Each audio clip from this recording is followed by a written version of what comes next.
I love the lighting. I can see myself now on camera. It's 8:31. I'd like to call the Planning and Stakeholders Relations Committee meeting to order. First item is roll call. Committee members, would you like to identify yourself? Ann O'Gorick. Stephanie Turman. Allie Doyle. Good morning, folks. Other board members who would like to identify themselves? Gary DeLon. Lori Mizgorski. Michelle Smianik. Good morning, folks. First item on the agenda is approval of the minutes. I hope everybody's had a chance to review them. Are there any corrections to the minutes? Okay, seeing no corrections, do I have a motion to approve? So moved. Second. Second. Approved. All in favor, aye. Aye. Any opposed? Seeing none, minutes are approved. The next item on the agenda, which is our main item, is a summary of the current comment period for the proposed downtown, uptown Oakland BRT service changes. David, you're in the room. Would you like to present? I am. Thank you, Committee Chair Tague and the other members of the Planning and Stakeholder Relations Committee and other board members and stakeholders. I'm David Huffaker, the Chief Development Officer here at PRT. And as we've been talking about for the past several months, we have been in the midst of a public comment process for our proposed service changes in advance of the bus rapid transit construction period. And board members will recall that in November, we were authorized to begin the official public comment period that started on December 15th, and it continued through February 1st. And so I'm here today to provide a report out on those comments, talk about next steps, and let you know where we go from here. Jeff, if you can advance. Yeah, it's not going. There we go. Thank you. So just to kind of set your marker on where we've been on this project as far as some of the public outreach, we went through an extensive period in 2017 where we selected the preferred routing for the original concept of the BRT project. We had 3 routes that were going to be BRT routes. And started through some location public comment. We received quite a bit of feedback from the community, in particular in the Mon Valley, for people who felt like they were going to be cut off or would be forced into a 2-seat ride. And so we made some significant changes to the service with our service plan revisions in 2018. Essentially, that's the plan that we've been advancing since then, which includes routes 61A, B, and C, the 71B, and the P3 route as the routes that would be designated for bus rapid transit. Over the past several years, our focus has been primarily on the construction side and the design review side. So we've had a series of meetings where the public could comment on the construction and design of the project, but we hadn't revisited the service concepts that were in place until this period beginning in December. So we initiated that public comment period, had some hearings, and actually, let me go to the next slide here. Jeff, if you could advance me. The other clicker. Right, oh, the other clicker. I got it. Fantastic. So we were spent quite a bit of time trying to engage the community, provide a lot of information about how to engage on this project. We had the proposals online.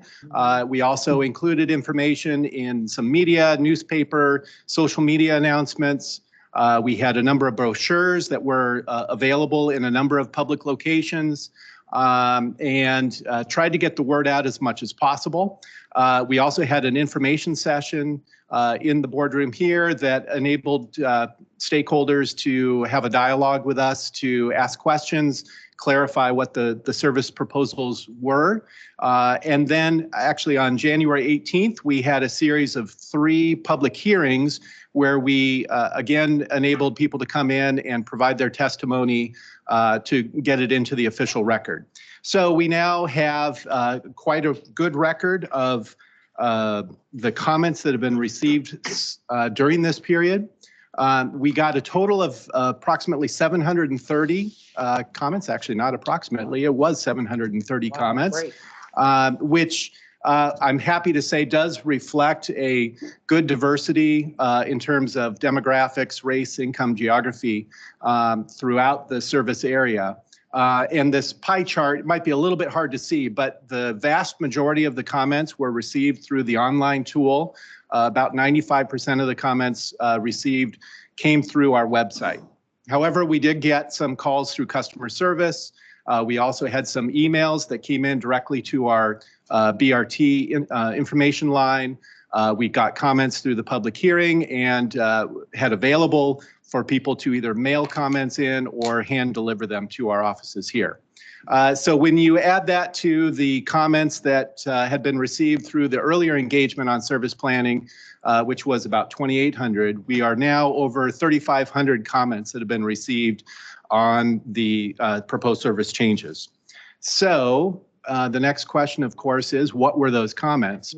And so this chart, again, hopefully it's easy to understand. Red essentially means comments from people who were not in favor of the proposed changes. Blue were the comments that people were in favor of the proposed changes.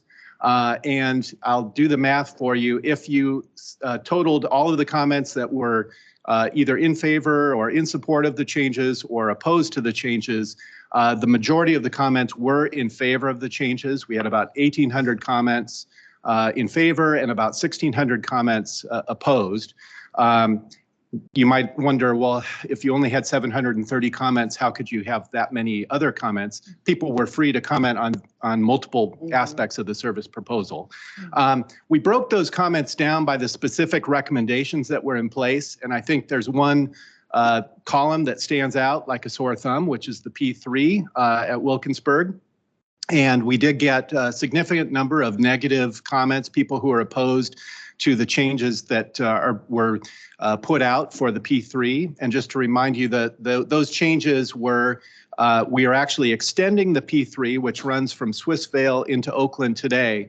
We are proposed to extend that service all the way into downtown via the BRT corridor and the infrastructure improvements that we'll be putting in place. However, in part, we were doing that and shortening the route to stop at Wilkinsburg rather than in Swissvale. That was the original proposal. We've received a large number of comments opposed to that potential change. One complicating factor on all of this also is that the changes to the 61s and 71s that had been proposed were going to be implemented in 2023. The changes to the P3 were not proposed to be implemented until 2025. So I think one takeaway that we have from this is we need to do some more work on the P3 suggestions and see if we can come up with a proposal that will work for our stakeholders.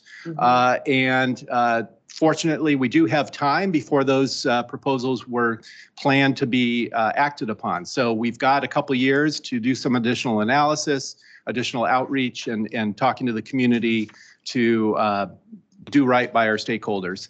I'm gratified by the people who are supportive of the existing service on the P3, and clearly it's an important connection for people on the east side of Pittsburgh and points east of Wilkinsburg to get into Oakland. So we will see what we can do to modify our service proposals there.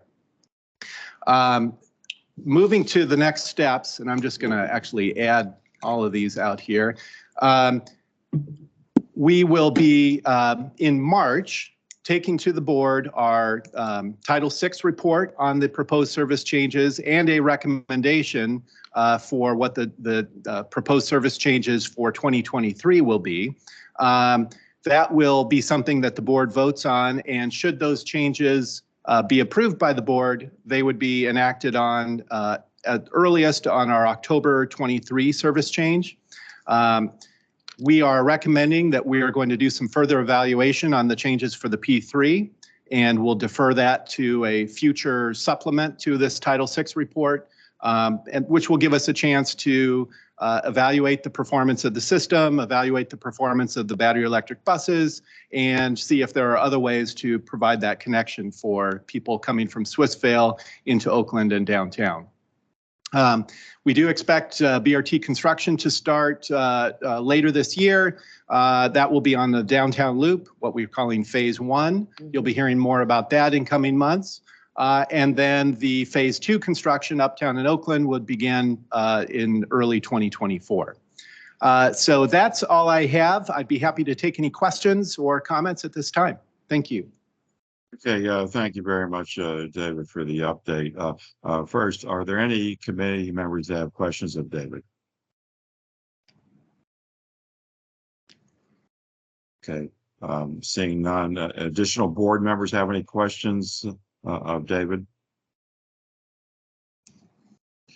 Seeing no question. Now, normally I do ask stakeholders if they have any questions. This is on public comment.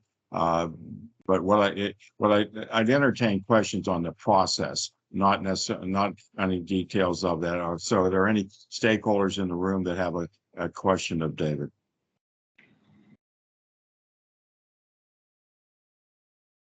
Okay, seeing no questions on public comment.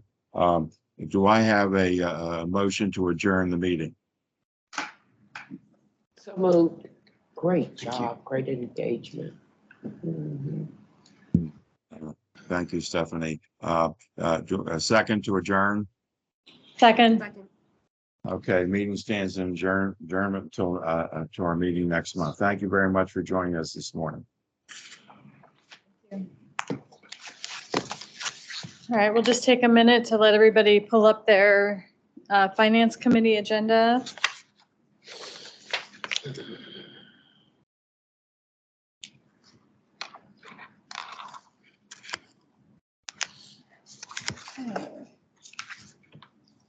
All right, we will get started with the February 13th Finance Committee, I'm sorry, February 16th Finance Committee meeting. We'll start with a roll call of our committee members. Board Member Liptak.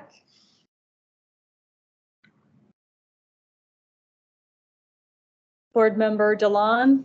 Here. Board Member Piscatano. Here. Okay, and any other board members present, please identify yourselves. Allie Doyle. Jeff Letwin. Lori Mizgorski. Michelle Smith. Stephanie Turman. John Tagg. Okay, thank you. Our first item of business this morning is approval of the minutes of the January 19th Finance Committee meeting. Do I have any questions or revisions? Okay. Do I have a motion to approve the minutes? Motion. Second, all in favor, say aye. Aye. Aye. Any opposed? Okay, minutes are approved. All right, our second item of business is a proposed resolution to authorize to extend and amend the agreement for fair model development and related Title VI fair equity analysis services. Pete. Good morning, Madam Chair and fellow board members. So the first resolution for your consideration is to adopt an additional option year with our 4.9s technology, which is our fair model development consultant back in October 2018 in accordance with the board adopted procurement policies. We issued an RFP for fair model development and Title VI analysis services. Some of these services are that 4.9s reviews our current fare structure, our current fare policy, looks at alternative fare structures, and most importantly, provides any Title VI analysis that is related to fare structure changes. In January of 2019, the board approved a 3-year agreement with 49's Technology for a not to exceed amount of $210,000.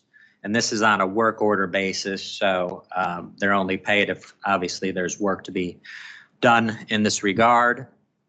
This agreement also included 2 option years to be exercised at the sole discretion of PRT.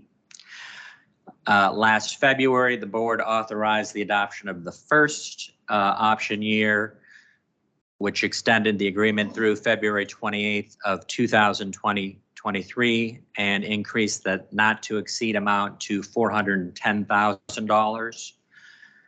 PRT has determined that it is in our best interest to exercise the second option year, which would extend this agreement to February 28th of 2024, and there would be no increase in the not to exceed amount.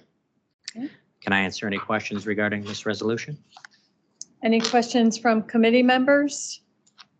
Yeah, I have a quick one. So in terms of the modeling of this, I would expect an incumbent would build knowledge over time. Essentially, once you've built the model, you can reuse the model and basically just change the variables. Shouldn't the price therefore decline over time, not increase? Well, you're right. They did provide a model, which we can reuse if there are any additional changes. And so there was no increase. We've basically only used them one time during the first 4 years. So that was for a little over $200,000. So there's still about a little over $200,000 available on the contract. So that's why we're just asking for extension in time only and no additional dollars to the contract per se. And it would be on a work order by work order basis. So if there wasn't any work associated with using the FAIR model, I would expect that we would not expend what we expended the first time when we did do some fair adjustments. I'm not sure if that answers your question, Board Member DeLone. Yeah, I'd say for the most part, but that's helpful. It might be worth clarifying the slide a little bit for next week's meeting, just in case people have a similar question. That was helpful. All right, we can do that. Thank you. Any other questions I can answer? Any other questions from the committee or board members? Okay. Then do I have a motion to recommend forwarding this to the board for its consideration next week? So Motion. Second, all in favor say aye. Aye. Aye. Aye. Any opposed? Okay, motion carries. Thank you. And our last agenda item is a review of the January 2023 financial statements. Thank you, Madam Chair. So first reviewing the January financial results, our total operating income for the month was over budget by about $112,000, primarily due to higher interest income revenue and also access shared ride revenues. For the fiscal year, our total operating income is $2.5 million below budget due to lower passenger revenue and access shared ride revenue, which is being partially offset due to the higher interest income that we're generating. Total expenses for the month of January were $3.3 million below budget. That's primarily due to lower salary and wages, purchase services, and materials and supplies. Our total expenses for the year continue to trend well below budget. We're about $30.1 million below budget, with every expense category currently below budget.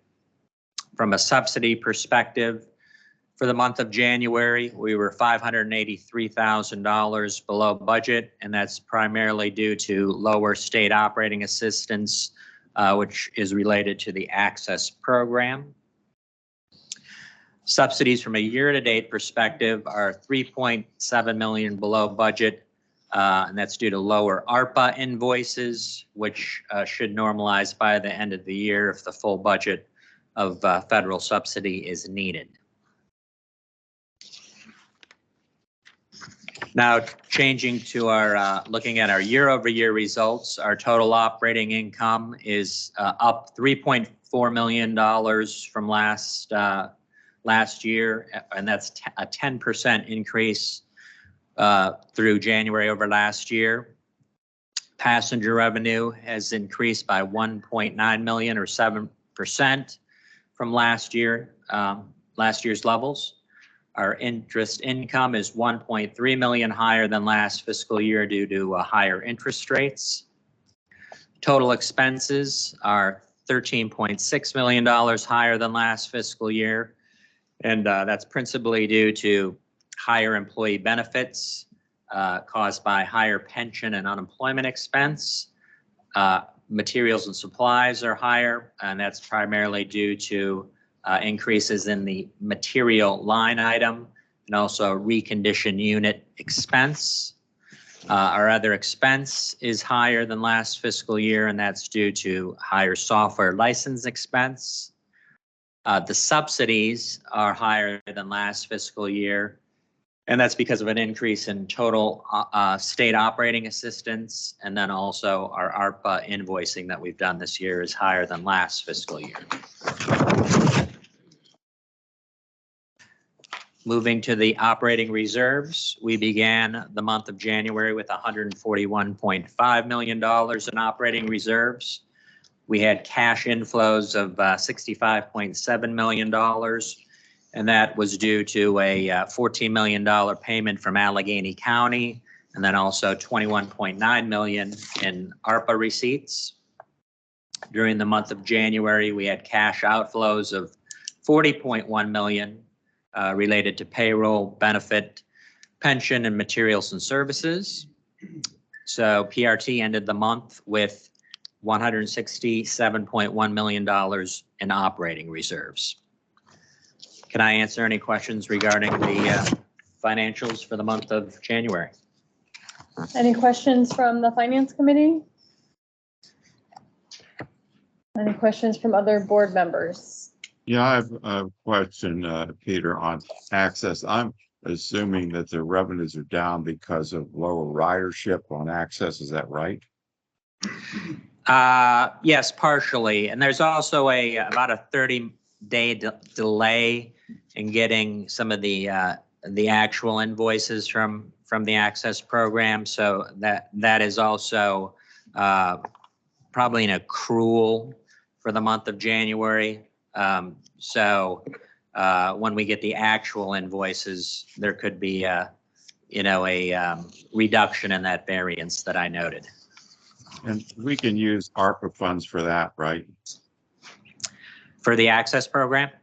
Yeah. Yes. Yeah, indirectly.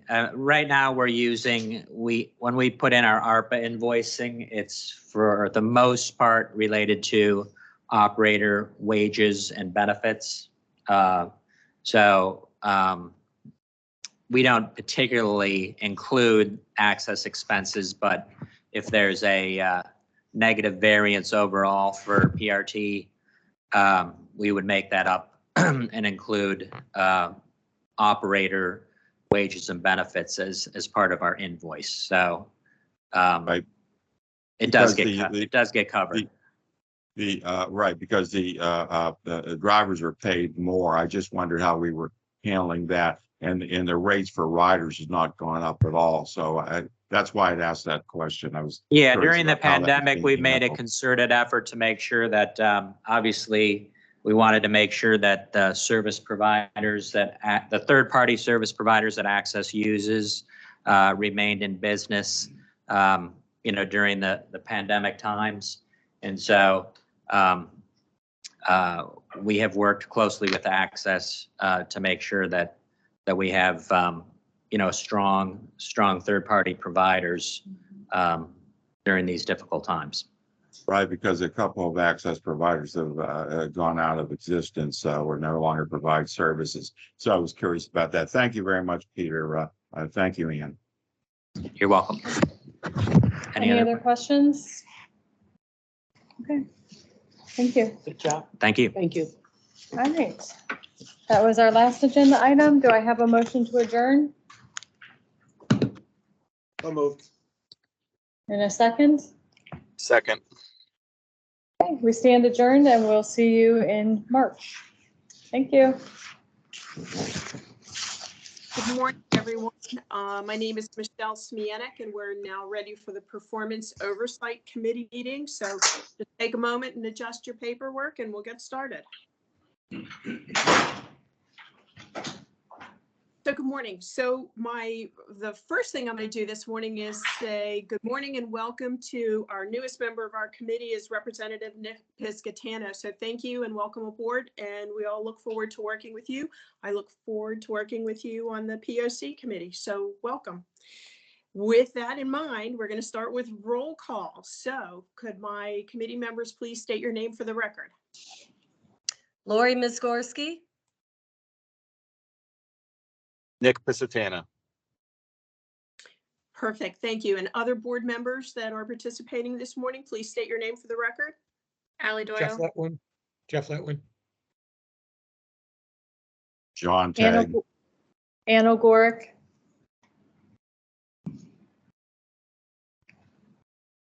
Okay, great. Thank you all. Item number 2 on our agenda is approval of our minutes of the January 19th meeting. If I have no questions, could I please have a motion to accept those minutes? so moved. Motion. I will take that as a second. Thank you very much. Minutes stand. All in favor, say aye. Aye. Aye. Any opposed? Minutes stand approved. Thank you. Moving forward to proposed resolutions this morning, we have awarding of bids with Anna Marie McKibben. So good morning, Anna Marie. How are you? I'm good. I'm good. Good morning, Madam Chair and all committee members. I have 6 items for your review and presentation to the full board for approval. All of our bids were publicly advertised and e-business documents were distributed. LRV batteries. 2 firms accepted the invitation and 2 bids were received for LRV batteries to maintain PRT's 4300 series railcar fleet over a 2-year period. The low bidder, Hapeki Batteries, proposed items that did not meet the specification and therefore ineligible for award. It is the recommendation that a contract be awarded to the low responsible bidder, which submitted a responsive bid, Saft America Inc., in the estimated amount of $498,871.92. There is no previous contract for this requirement. However, the staff has determined the pricing to be fair and reasonable and consistent with the funds budgeted.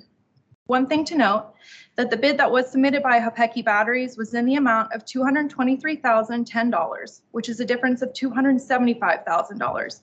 However, the proposed product did not meet several safety requirements and could not physically fit into the battery compartment.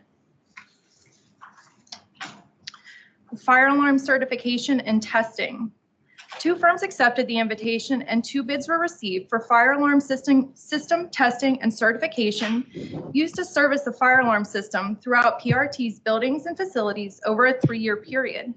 The recommendation is that a contract be awarded to the low bidder, Scalise Industries, in the estimated amount of $333,790 over a 3-year period.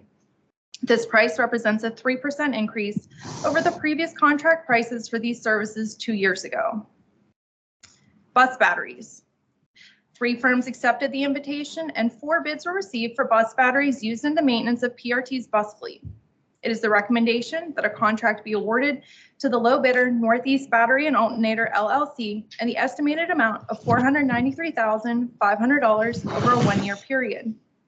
This pricing represents a 2% increase from the previous contract prices for these supplies 7 months ago. Refrigerants. 4 firms accepted the invitation, and 2 bids were received for refrigerants used in the maintenance of PRT's bus fleet. It is the recommendation that a contract be awarded to the low bidder, Hudson's Technology Company, in the estimated amount of $264,940 over a 1-year period. These prices represent a 15% increase from previous contract prices for these items 1 year ago. Employee apparel. 2 firms accepted the invitation and 2 bids were received to provide employee apparel for PRT's non-uniformed employees. It is the recommendation that a contract be awarded to the low bidder, Bewley LLC, in the estimated amount of $132,444 over a 3-year period. There is no previous contract for this requirement. And finally, box trucks from the state schedule. The Commonwealth of Pennsylvania Department of General Services has awarded contracts to several firms for municipal work vehicles. PRT wishes to purchase 2 trucks to replace vehicles that are at least 10 years old and or have in excess of 100,000 miles and are beyond their useful service life. It is the recommendation that a contract be awarded under the same terms and conditions of this CoStar's contract to Hunter's Truck and Sales Service, Inc. for 2 box trucks in the estimated amount of $294,636.84. Staff has determined that the pricing on the Pennsylvania state schedule to be fair and reasonable. There's no further questions. I respectfully ask for all items to be recommended to the board for approval. Thank you, Ms. McKibben. Do I have any questions from our committee members for Anna Marie? No, I don't have any questions today. Thank you. Thank you, Lori. Do other board members have any questions on any of these 6 items for Anna Marie? All right, hearing none. Thank you, Ms. Kibben, for your report. Thank you. For my committee members, I would request a motion to move this forward to the full board, please. So moved. Do I have a second? All in favor, please say aye. Aye. Aye. Aye. Any opposed? Great, motion carries. Thank you. Moving on to item B on our agenda, which is authorization to adopt collective bargaining agreement with Port Authority Transit Police Association covering transit police officers. And that's with Catherine Kellerman. Good morning. Good morning, Madam Chair. We will, the item will actually be discussed by Mike Cetra, who in his capacity as Chief Legal Officer has our police department in his roll-up, I guess that's the best way to put it. I wanted to introduce this item. Since I have been here, I've been consistently impressed with the police department that we have. We are, diplomatically to say, we're under-resourced. We're a small agency. We punch well above our might. When you look at the assignments that we have of how many officers are available, the presence that we have greatly outstrips the number of folks who are there. And I am delighted that in the 5 years I've been here, the comments are always, I saw your officer doing XYZ and I was very impressed. They're so-and-so was at a community engagement, or, you know, this could have been a tricky situation with handling somebody that was walking on the busway in a hospital gown, which I think actually did happen, gentlemen, right? Or was it close to a Norfolk Southern? There's so many things that come their way. And they handle them in such a way that we never hear about them. We unfortunately don't hear about the heroics a lot of the time either. So for instance, last year when our officers were the first responders at the Fern Hollow Bridge collapse, they did their jobs. They got oxygen because of the natural gas exposure, and everybody went right back to work. So we have an opportunity now to true up our salary schedules, get a little closer to the market, show our folks that we appreciate the work they've done. And this bringing forth the pay scale in this contract will most immediately impact rank and file. We anticipate a similar adjustment coming up for next contract next year. This is one of several things we're trying to do to make sure that we are competitive, not just for new recruits, but for the folks who work with us, who are doing this extremely demanding job in a very demanding time. I understand that we see their value and we appreciate them and we value them being on our team. So I have the pleasure of introducing Mike Cetra to go through this a little bit more. Thank you, Catherine, for your positive feedback on this. Thank you. Good morning, Mike Cetra. How are you? Good morning, Madam Committee Chairwoman and other committee members and board members. And thanks to Catherine for that introduction, which I couldn't have said it any better myself. Agree with all the sentiments expressed there.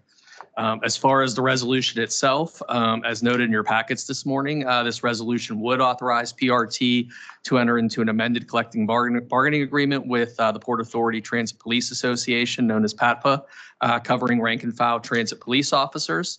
The current agreement between the parties is set to expire in July of this year. Over the past several months, PRT and PAPA representatives have engaged in good faith bargaining in an effort to reach a new agreement. Recently, and subject to ratification by both parties, we did reach the proposed terms for an amended agreement, which is reflected in the term sheet attached to the resolution in your packets this morning as Exhibit A. And just to briefly highlight the items from that term sheet, again, a one-year term from August 1, 23 through July 31st, 24. As Catherine articulated very well, wage adjustments to help get our transit police department to a level where we can better attract and retain officers. You know, and obviously this is not just an issue for our department, but across the region and the country. Very challenging time for recruiting law enforcement. So it's important that we try to retain the great officers we have and be able to attract and keep new officers. So as reflected in the term sheet, you'll see a wage chart there that would include a new starting wage of $57,484.05.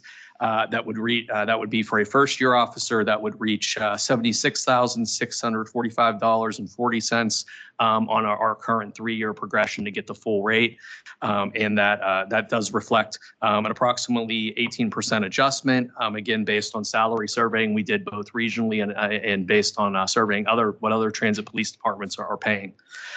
In addition to the wage adjustment, there would also be a COVID-19 attendance bonus, which reflects the similar provision we agreed to with ATU Local 85 in their 2022 agreement. Much like our operators and maintenance folks, obviously our officers were on the front lines throughout the pandemic, and this attendance bonus, which would be paid out of our COVID stimulus funds, would be $1 an hour, up to $4,000 in a lump sum payment for all hours actually worked during that height period at March 20 through June 21 period of the pandemic. And finally, this proposed term sheet would also adjust sick days so that new hire officers receive 5 sick days. Currently, when you're hired, you don't receive any sick days till after 1 year. And as members will recall, this is something we've been working to address since the pandemic. We've done it with ATU, we've done it with IBW. So this would line up our police with a similar, making sure that they have some new officers have some sick days when they're hired. So again, it also helps with attracting candidates if they have a few sick days to start with. So that is essentially the term sheet. We did recently receive word from PAPA leadership that their membership did ratify the terms of the amended agreement. So management is now recommending and requesting that the committee recommend this resolution that would ratify this amended agreement on behalf of PRT to the full board for approval. Very good. Thank you, Mr. Sutter. Do I have any questions from committee members for Mike on this issue? Hearing none, do I have questions from fellow board members for Mike on the issue? I just had this, John. I just had a question about staffing levels. Where do our staffing levels that fit with the rank and file officers and also supervisors? Where do we stand there, Mike? No, that is a great question, John. So currently, and bear with me here while I find my note. So we currently are budgeted under our current budget. We're budgeted for 38 officers, which includes detectives. And we currently have 6 vacancies that we're working to fill. And then we, in addition to our rank and file officers, we also have a command staff of 9, includes Chief Porter, our deputy chief, and then our lieutenants and sergeants. So that's our current staffing. But again, working hard to try to fill vacancies. And again, if the committee recommends and the board approves it, we do think that these wage adjustments will go a long way in that effort. Thank you, Mike. And it looks like a fair contract. Thank you, Mr. Chair. Thank you. Hearing no other questions, could I have a motion to be able to move this forward to the full board? So moved. Motion. Very good. Thank you. All in favor, please say aye. Aye. Any opposed? Motion carries. Thank you very much. Thank you, Mike. Thank you. Moving along, so you're not leaving yet. So authorization to enter into an agreement of cooperation with the Pittsburgh Water and Sewer Authority for the Mellon Terrace Bus Layover Project. Yes, thank you, Madam Committee Chairwoman and committee members and other board members. This next resolution I have for your consideration this morning would authorize PRT to enter into a cooperation agreement with the Pittsburgh Water and Sewer Authority for the Mellon Terrace Layover Project. As part of our transit system, we obviously operate bus service throughout the region, including on a portion of Mellon Terrace, which is a public street in the city of Pittsburgh. This area is currently served by PRT 71A Negley and 71B Highland Park bus routes. PWSA is in the process of finalizing plans to perform construction work along Mellon Terrace for the purpose of their Highland Park Reservoir Pump Station Supply and Rising Mains project. Due to Mellon Terrace currently being too narrow to accommodate bus layovers without buses impeding the flow of other vehicle traffic, PRT is proposing to construct a bus layover space and perform some related roadway improvement work along Mellon Terrace in the same area where PWSA is planning to complete its project. To maximize cost efficiency and expedite the completion of the Mellon Terrace layover project, PRT and PWSA have agreed that PWSA's contractors that are completing its pump station project could also perform the construction work for PRT's proposed layover project. I think I have the clicker here. I'm trying not to screw this up. There we go. So here's just a visual here, just showing the area and what we're proposing to do to widen the lane here for bus space. As you can see there, it's very narrow, and this would accommodate where buses could pull over, layover, service, et cetera, with that, and vehicle traffic would be able to get around buses much more easily now if this project's completed. We have negotiated the proposed terms of a cooperation agreement with PWSA to have this work completed. So subject to any member questions, I'd respectfully request that the committee recommend this resolution to the full board for approval. Very good. Thank you, Mr. Sutter. Committee members, any questions for Mike on this issue? Board members, any questions on the Mellon Terrace layover project? Yes, John, Michelle, did you say what the cost of the project was going to be? I might have missed that. No, you know what? I apologize. I meant to say that. It is. We're estimating the cost will be about $398,000 to complete it. Thank you, Mike. And Mike, how about a length of time for this project? Do we have an idea how long it'll take?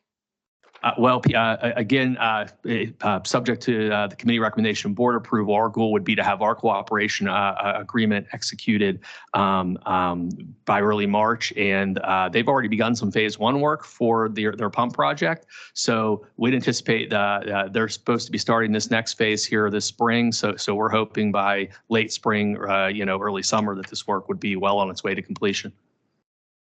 Very good. Thank you. Any other questions? Hearing none, could I have a motion to move this forward to the full board? So moved.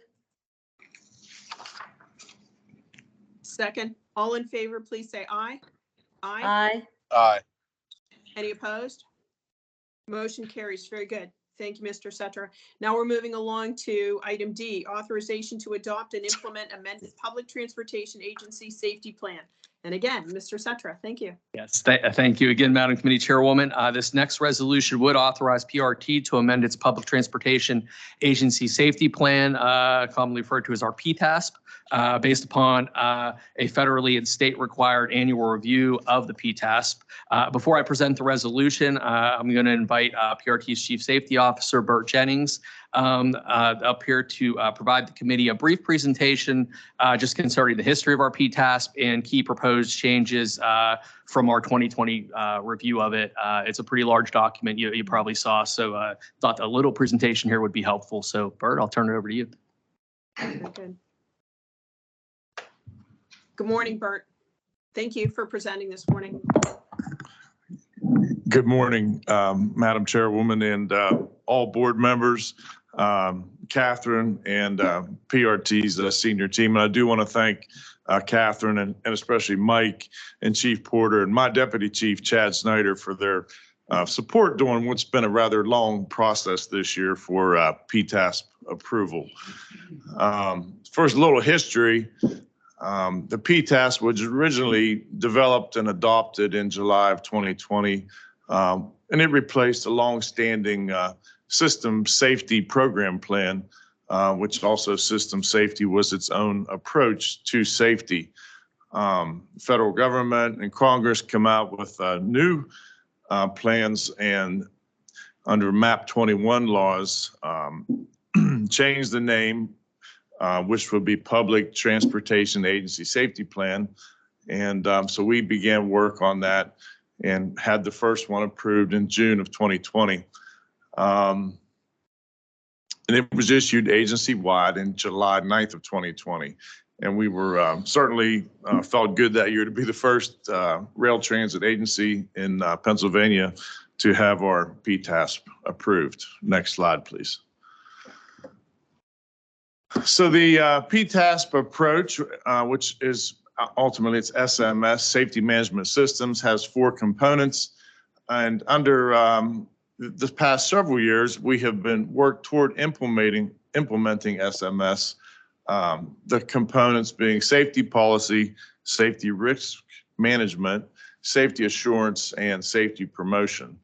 The biggest changes between SMS and the older system safety approach are enhanced safety reporting efforts from employees, customers, and contractors, and also enhanced safety messaging and advertising, so to speak, throughout the agency, both for employees and for customers. And hazard identification and rating is another thing that is more enhanced under the new process. Next slide, please. In 2021, mostly due to the pandemic, we did not update our PTASP. We did review it as required by law, and we found that it was able to be carried on for another year. PennDOT approved that, carrying on the 2020 PTASP for another year. So in 2021, there was no action taken. Next slide, please. In 2022, we had a rather long and arduous process of PTASP update. PennDOT delivered a very, very large volume of comments to us to address. We had a lot of back and forth negotiation, and we used our safety consultant extensively. And I want to thank Catherine and the board for approving the safety consultant budget. We have found that to be a very, very important part of our ability to meet the need in today's safety world. They have helped us tremendously. So we updated a lot of things in the PTASP. There are going to be a lot of updates in the next one as well, I understand, according to the PennDOT program manager. And part of that is new administrator at FTA, and he is pushing out a lot more safety related items. Associate administrator, Catherine, I was wrong on my term. It's the associate administrator who oversees the safety part. So it has been a lot of work. We're finally at the end. The bipartisan infrastructure law also introduced some changes that required a lot of work and changes to the way we do things. Our safety committees here, including our executive level safety committee, for years have included union represented workers in union leadership. The bipartisan infrastructure law enhanced that a bit more. So we've added more union representatives. We've set up official committee membership. The executive level committee now includes 4 PRT management, top level management, and 4 union represented workers. We also have 3 advisors from PRT management and 3 union leadership advisors as well. So the committee, I think the chief would agree with me. He's one of our members. It's working very well. We have a lot of good, hardworking, reasonable people there. And I'd have to say the last few months, I've been proud of the meetings. It's really working. The bipartisan infrastructure bill also requires the union, which is on our committee now, to approve the PTAPs. So we ran into a few little delays in getting union approval of the PTAPs, but it has finally occurred. And so we're ready to move forward to board approval. Next slide. I think I went through some of these things. Transit worker assaults. Bipartisan infrastructure bill also addressed this issue. They want to see more work on transit worker assault reduction, and part of that is more de-escalation training. We've been doing de-escalation training here with our operators and of course in the police officers for years. Now the program is going to be extended out to front-facing transit workers, which will include for example, maintenance workers who maybe would clean passenger stations, and also route foremen who are out mixing it up with the public, so to speak, during our transportation operations. And we had to identify the pandemic and illness prevention plans specifically within the PTAS, which we have also done. Next slide. And I think this one goes back to Mike Setcher for the resolution. Thank you, Mike. Thank you, Bert. Madam Committee Chairwoman, before I present the resolution, I just wanted to check to see if you or any of the other members had any questions for Bert. Any questions from committee members for Bert?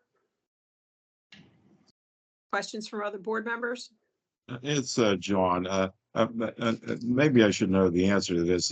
Where does the disability component fit into all of this stuff? Is there a specific component of that?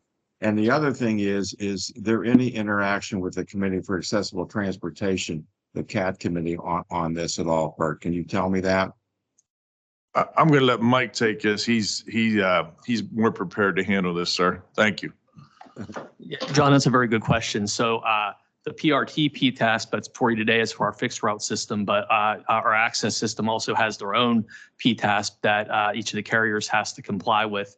And we could coordinate a future presentation on that to the CAT committee if you would like us to.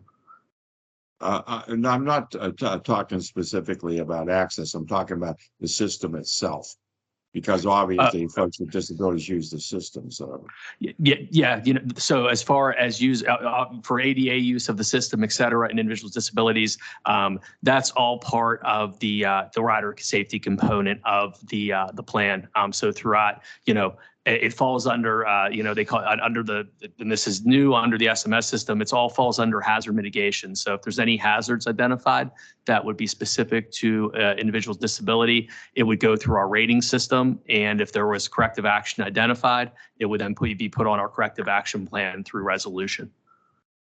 Okay, thank you, Mike. And I would add, though, similarly on the access side of things, their PTAS has similar provisions, same thing, hazard analysis and corrective action plan. If there's a way, I mean, the whole purpose of the SMS and the PTAS is to try to identify hazards and before they become accidents. And while you can't address every risk, try to reduce that risk as much as reasonably possible. Any other questions before Mr. Setcher reads the resolution? Okay, I think we're good, Mike. Thanks, Bert. Thank you, Madam Committee Chairwoman. So just briefly, before the committee, as Exhibit A to the resolution is the proposed updated PTAS based on the 2022 review. This resolution would adopt it for the agency and authorize PRT management to implement it agency-wide. So subject to any further member questions, I'd respectfully request that the committee recommend this resolution to the full board for approval. Very good. Thank you. Could I have a motion to move this forward to the full board? So moved. Second. All in favor, please say aye. Aye. Aye. Any opposed? Motion carries. Very good. Thank you, Mr. Setcher. And that was a beautiful document. Thank you for forwarding that to us in several forms so we could open it. It's rather large. So thank you for the book on that. Okay, moving forward to. Thank you. Thank you. Moving forward to item E, authorization to extend and amend agreements to provide legislative consulting services. Yes, thank you, Madam Committee Chairwoman. This last resolution, which I'll be presenting on Jim Ritchie's behalf this morning, would authorize PRT to extend and amend its agreements for governmental relations and legislative consulting services. In January 2019, and following a public solicitation conducted pursuant to PRT's applicable procurement policies for retaining professional services, PRT's board authorized the agency to enter into 2 agreements. One with Greenlee Partners LLC for state and local legislative consulting services, and one with Buchanan Ingersoll and Rooney PC for federal and state and local legislative consulting services for an initial term of 3 years and a total combined not to exceed amount of $888,000, with the option to extend the agreements at PRT's sole discretion up to 2 additional years. In November of 21, PRT's board authorized PRT to exercise November of 22, PRT's board authorized PRT to exercise the first option year to extend those agreements through March of this year and increase the total not to exceed amount to $1,137,206. To date, both firms continue to provide PRT as legislative consulting services in a satisfactory manner, and staff therefore recommends that PRT exercise the option year on both agreements that would extend them 1 additional year through March 31st of 24 and increase the total not to exceed amount to $1,429,856.50 in order to fund the continued provision of the services. Again, subject to any member questions, I respectfully request that the committee recommend this resolution to the full board for approval. Thank you, Mr. Sasha. Any questions from our committee members? Questions from other board members? Hearing none, could I have a motion to move this forward to the full board? So moved. Second. All in favor, please say aye. Aye. Aye. Aye. Any opposed? Motion carries. Thank you. Thank you, Mike. Thank you. That concludes our business for today. So can I have a motion to adjourn? And then we can move forward to the next committee meeting. So a motion to adjourn performance oversight. So moved. Motion. Thank you. That concludes our meeting. Thank you, everyone. Thank you. Okay, it looks like I will be filling in for Jen Liptak, who couldn't make it this morning. So we'll call the meeting of the Technology Committee to order. And can I have the committee members identify themselves? This is Lori Miskorsky. I think it's just you and me, Lori. Okay. Other board Yes. members? Yes. Allie Doyle. Michelle Smianik. Ann O'Gorick. John Tag. Okay, anybody else? We might have lost a couple. All right, so the first order of business is approval of the minutes. Lori, you okay with the minutes as they were? Yes. Okay. Make a motion to approve. Okay, and those will be approved. Next item of business is a resolution for the authorization to amend the software license and services agreement with Oracle America, Inc. for maintenance and support services. And Jeff, you presenting that one? I will be, yes. So thank you, Chair Letwin, board members, it's everyone involved here today. We use an enterprise-wide software called PeopleSoft, and it is provided through Oracle Corporation. And we have 26 modules that we've been using with this for about the past 20 years. And I listed just a couple of them there. Obviously, fairly important software as it handles our payroll, our procurement services, employment and benefits, et cetera. It's used all across the enterprise here. What has happened is, due to some growth, there are certain metrics in the contract that trigger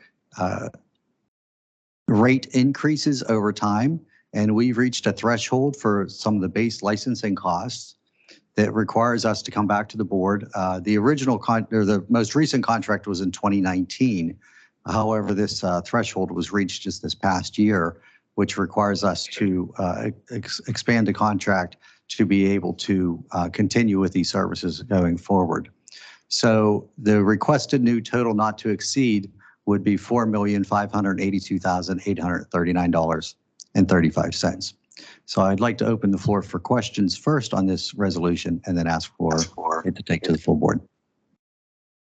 Lori, any questions? No, thank you. Okay. John? Any of the other board members? Okay, Lori, can you make a motion? So moved. Okay, I consent, so that one's approved.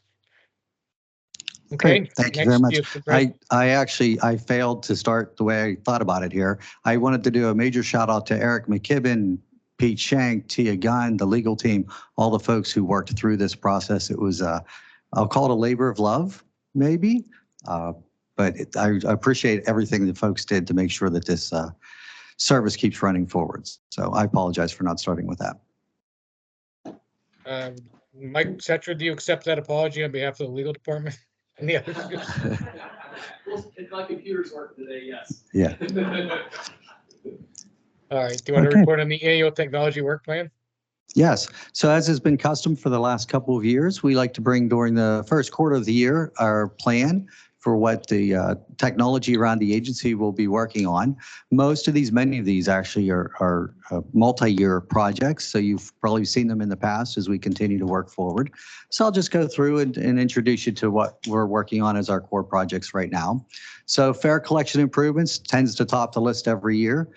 We started with the mobile service a couple of years ago. We hope to finish phase 1 of that this summer, and we're already planning for phase 2 and phase 3, which we'll be bringing that plan to the board in the next few months.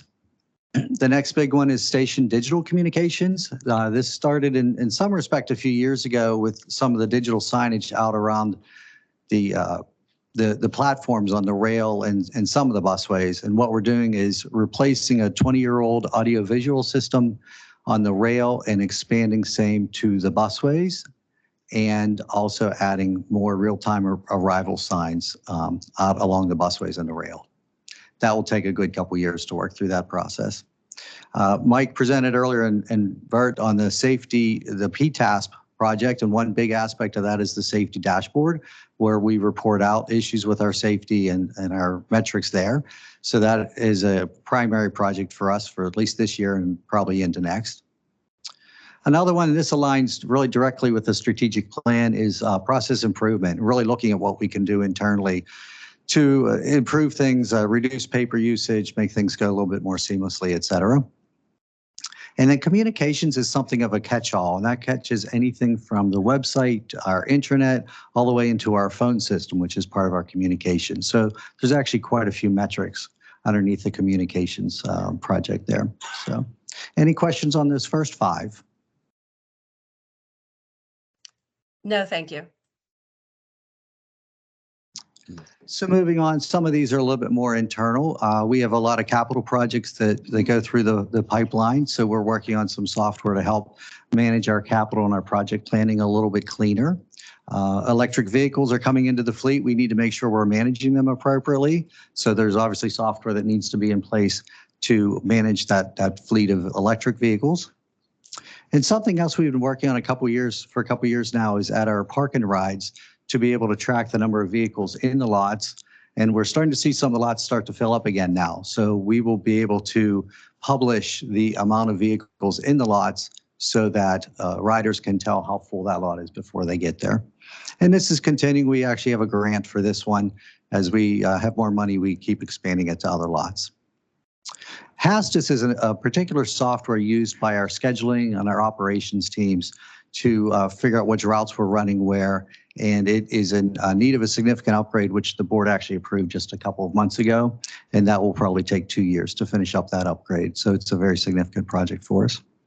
And finally, fleet management. This is for our maintenance side to help manage the work that needs to go on a day-to-day basis. And we're working on some software to assist in that area. So any questions on those 5? No, thank you. All right, great, thank you. So we'll take it home with the last 4. I'm sorry, I cut you off. I just wanted to work this in. I'm not sure where it fits, and there might have already been an answer. As you know, from one of the previous meetings, there was concerns about the enunciators on buses. Are you able to address that at all as part of this, or? I'm not sure, Jeff, where this fits. Don, do you want to address that? Don's giving me a look. Catherine's giving me a look. Okay, here comes Catherine. Okay. Yeah. John, can you refresh my memory what the concern was on the enunciators? That they weren't working properly. They weren't announcing the stops. Oh, it's time stop. Okay, and then I'm going to give it back over to the guys. Hold on. Fine. So Board Member Tag and fellow board members, there was some issues with one of the pickup dates that they weren't announced, and I know that's been addressed. We address individual issues through condition cards from the operators, and I will take this back as a note and make sure that they are all up and functioning now. But that, I believe that issue has passed and been corrected, but I will do some extra research for you, sir. Okay, thank you. Apologize, I don't have more for today.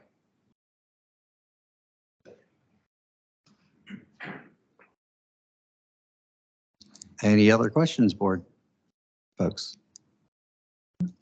Okay, so the last four, our operational control center, which manages our T system, or it provides visibility into it. We've been working for a couple of years on upgrading a video wall, which again is well over 20 to 30 years old and desperately needs an upgrade. A big one for our safety folks, our operators, is our radio communication system, which has a few gaps in service. I'm seeing some head nods in the room here. We're working on right now doing the analysis on what needs to be done to get the radio communication system upgraded. Information security is just a standard. If I'm not thinking about it every day, we got big problems, as does Mr. Nichols on our team, right? And then finally, desktop infrastructure. And this is something standard. We want to make sure that we're keeping all of our desktops for our folks working in good order from Windows 10, Windows 11, Windows 12, and et cetera, et cetera. So that's the wrap up on our work plan. Any other questions there? No questions from me. Thank you. Thank you. So I'm now going to channel Jim Ritchie. He was going to give this presentation, so I don't know if I get feel a little taller or what here, but I wanted to introduce to the board some of the things we're doing to improve our communications with our riders. And the one we're putting in play now is called disruption management, which the board approved a good while ago. It's an aspect of the Clever CAD system, which essentially provides GPS tracking on our vehicles, enables our riders to know where vehicles are at all times. And what we're implementing with this is the ability to provide much more timely information to our riders about what is going on out in the system, whether it's a planned detour or an unplanned detour, something going out of service due to a lack of operators or a maintenance issue, or when we put service back in play after something like a water main break, et cetera.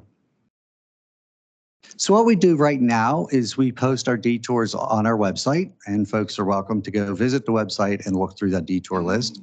We post notices on Twitter. The challenge we have is third-party apps such as Move It and Transit app are not, they have no visibility into this. There's no data feed to tell them when there's an issue going on. So there's really a lack of consistency in providing information to our riders unless they're actively watching Twitter or our website. So, and this is a sample screen of our True Time service where riders can subscribe to receive text alerts based on the routes that they tend to ride, the stops that they use, whether they want everything related to the bus or everything related to the rail, et cetera. And when a person subscribes and we put information into the disruption management software, they are notified instantly via a text message or an email as so chosen. So when is all this happening?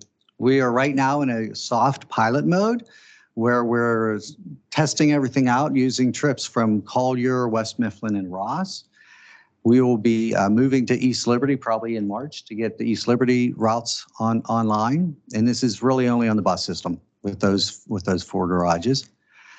And this is on out of service situations. In the future, we'll be able to expand our processes to include detours to be distributed through the detour management alert system also. And when this is all implemented and ready to go, we'll put more promotion to our riders to let folks know that it's available. As I said, right now we're in a soft, quiet phase to test it. The interesting thing with this is it provides the information to the third-party apps such as Move It and Transit, and we're watching to make sure that they're picking up that feed and presenting the information as appropriate there also.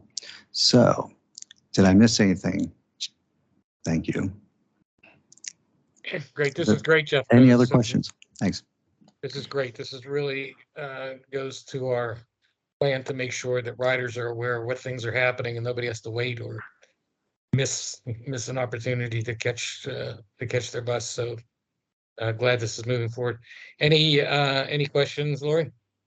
Yes. Well, at some point, will that be expanding to T-service? Yes, it will. It's just at this point, since we're in a soft pilot phase, we need to work out our internal processes to make sure the communication's flowing internally to post those messages. And that's why we're starting small with these 3 bus garages. But we will expand it across the whole service. Okay, thank you. Anybody else from the board?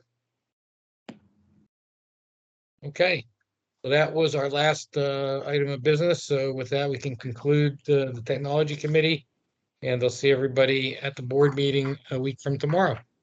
Have a great weekend. Thank you.